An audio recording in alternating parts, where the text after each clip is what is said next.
कभी किसी पक्षी को घोंसले की नींव बनाते देखा है? अथक परिश्रम करके तिनका तिनका बिटोर कर वो पक्षी अपना घोंसला बनाता है, अपनी संतान के लिए एक सुरक्षित घर बनाता है। और फिर कहीं से तीव्र आंधी आती, भारी वर्षा होती और उसका घोंसला तिनका तिनका करके बिखर जाता है। फिर वो पक्षी क्या करता है? वो रोता नहीं, ना ही विलाप करता है।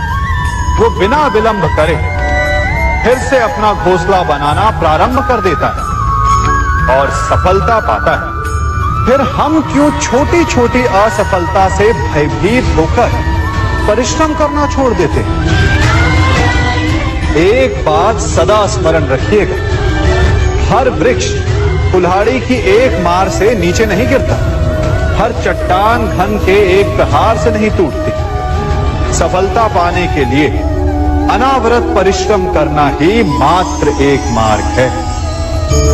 स्वीकारण, सत्य का स्वीकारण मनुष्य के लिए बहुत ही महत्वपूर्ण है।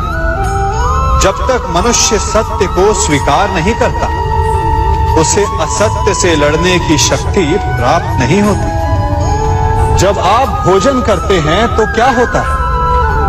आपका पेट स्वीकारता है कि वो भर चुका है और आप भोजन करना बंद कर देते हैं। जब आपको निद्रा आती है तो क्या होता है? आपका मन स्वीकारता है कि आपका शरीर थक चुका है और उसे विश्राम की आवश्यकता है। उसी प्रकार जब आपको किसी व्यसन को रोकना हो तो आपको स्वीकारना पड़ता है कि बहुत हो चुका, चाहे वो लालच हो या मदिरापान। उस व्यसन का त्यागना तभी प्रारंभ होता है जब आप ये स्वीकार कर लेते हैं कि आप उस व्यसन के बंधक हैं। हम में से ऐसा कोई नहीं जिनकी परछाई उनसे दूर रहती। हमारी परछाई सदैव हमारे साथ रहती है। कदाचित हमारी परछाई हमारे कर्मों के फलों का संकेत है।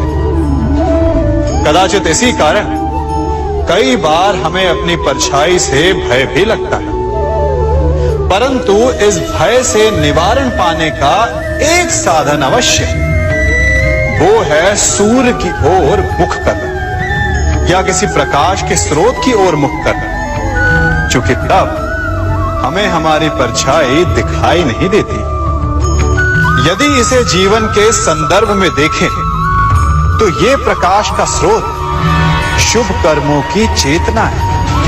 यदि आपके मन में शुभ कर्म करने की इच्छा है तो आपको कभी भी अपने कर्मों के फल का भय नहीं होगा, क्योंकि यदि आपका मन शुद्ध होगा तो आपके कर्म शुद्ध होंगे और शुद्ध कर्मों का फल कभी अशुद्ध नहीं हो सकता। आज मैं आप सबको एक कथा सुनाता हूं। एक दिन प्रातः एक व्यापारी अपने घर से निकला। घर से निकलते ही एक बिल्ली ने उस व्यापारी का मार्ग काट दी। व्यापारी घबरा गया। वो फिर से घर लौट गया और शुभ घड़ी की प्रतीक्षा करने लगा।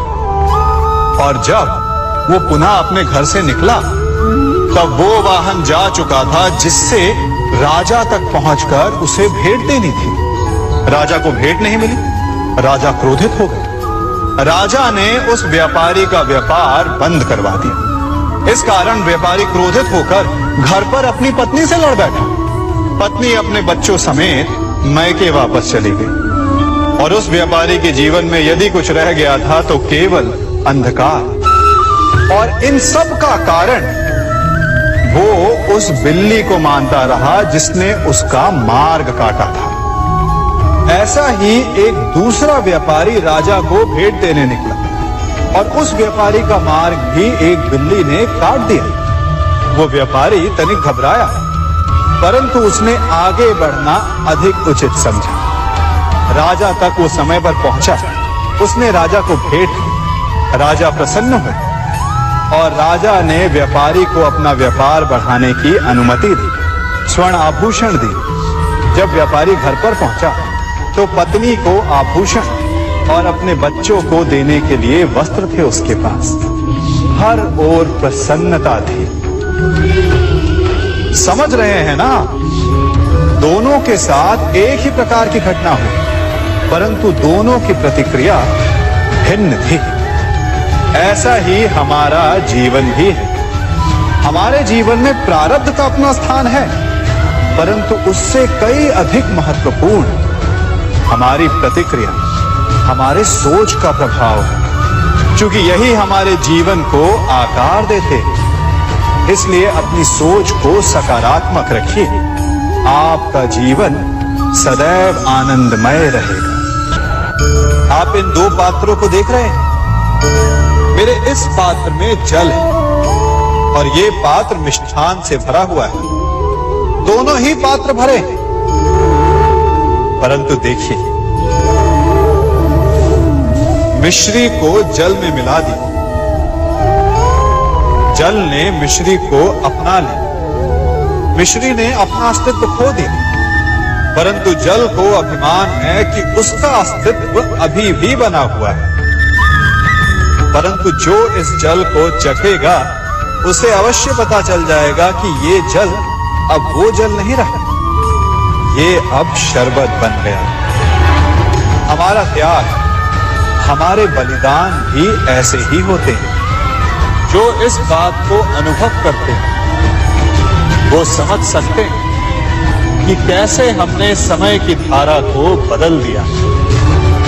जो बलिदान देते हैं उनका अस्तित्व कभी नष्ट नहीं होता, अपितु उनका बलिदान संसार में कुछ ना कुछ परिवर्तन अवश्य लाता है। हम सभी कभी ना कभी, कहीं ना कहीं अपने जीवन में यात्रा अवश्य करते हैं। हमारी यात्रा में कभी पक्के रास्ते आते हैं तो कभी कच्चे रास्ते। पक्के रास्ते मनुष्य बनाता है और कच्चे रास्ते जानते हैं कैसे बनते हैं?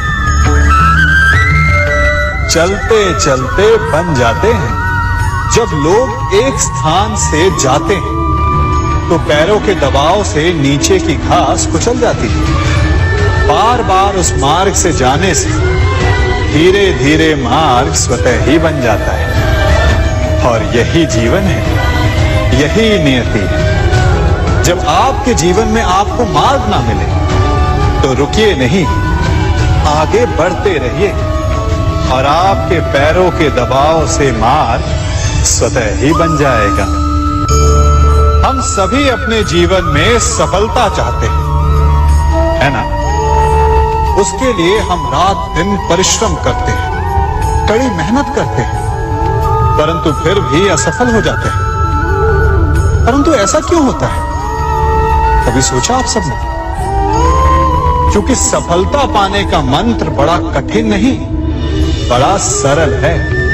उचित विचार, उचित समय, उचित स्थान पर उचित प्रहार। जब आपके विचार, समय, स्थान और प्रहार यानी परिश्रम उचित है तो सफलता आप ही को मिलेगी। जिस प्रकार एक लोहार लोहे से कुछ बनाते समय उस लोहे के सही ताप तक के आने की प्रतीक्षा करता है और समय आने पर उचित स्थान पर पर्याप्त बल से प्रहार करता है और लोहा आकार ले लेता है, ठीक उसी प्रकार आपकी सफलता भी आकार लेती है। हम सभी को अपने जीवन में कभी ना कभी निराशा मिलती है, असफलता मिलती है और अधिकतर लोग इसके पश्चात भाग्य का रोना लेकर बैठ जाते हैं। कुछ कहते हैं कि जिस स्थान पर मैं हूं उससे कई ऊंचे स्थान पर होने के योग्य था, परंतु नहीं जा पाया। किसी को पीड़ा है कि उसे जो मिलना चाहिए था वो उसे नहीं मिला, भाग्य ही बुरा था। भाग्य क्या होता है? भाग्य वन में खिला पुष्प देवताओं को चढ़ाया जाएगा या किसी सुंदरी की वेणी में वो सजेगा या फिर उसे कुचल कर उत्पाद बना दिया जाएगा। ये सब एक पुष्प के नियंत्रण में नहीं होता, परंतु जब तक उस पुष्प का अस्तित्व है सुगंध बिखेरना उसके वश में अवश्य है। परंतु भाग्य हमारे वश में नहीं, और जो हमारे वश में नहीं उसके लिए दुखी होने से क्या होगा। कर्म पर वश है, वो कीजिए और धीरे धीरे भाग्य आपके वश में आ जाएगा, जो कि